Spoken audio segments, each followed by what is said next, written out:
ভিক্ষুক রাস্তা দিয়া যায় আর জমিদারের পুত্রবধূও যায়।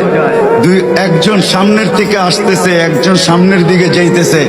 দুইজনের ক্রসিং এর সময় ভিক্ষুকের গায়ের কাদা জমিদারের পুত্রবধূর গায়ে লেগে গেছে। সে দুনিয়া আন্ধার করে ফেলছে, স্বামীকে ডাইকা নিয়ে আসছে, বলছে ভিক্ষুক আমার কাপড় নষ্ট করে দিছে। সে শুধু ভিক্ষুক ছিল না, বৃদ্ধ ছিল।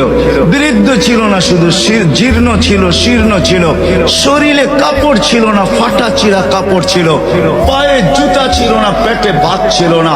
জমিদারের পুত্র সইতে পারে নাই, যৌবনী শক্তি সয়তো সয় কি কইরা তার স্ত্রীর গায়ে ভিক্ষুকের কাদা।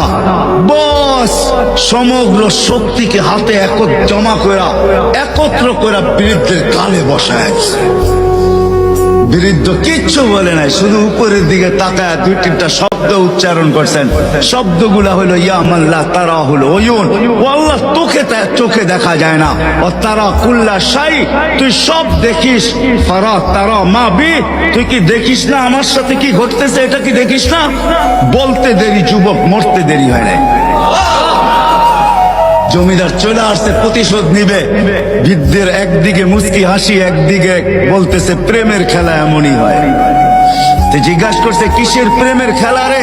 বলছে ওর প্রেমিকার গায়ে আমার কাদা লাগছে, পায়ের কাদা লাগছে, ও সইতে পারে নাই।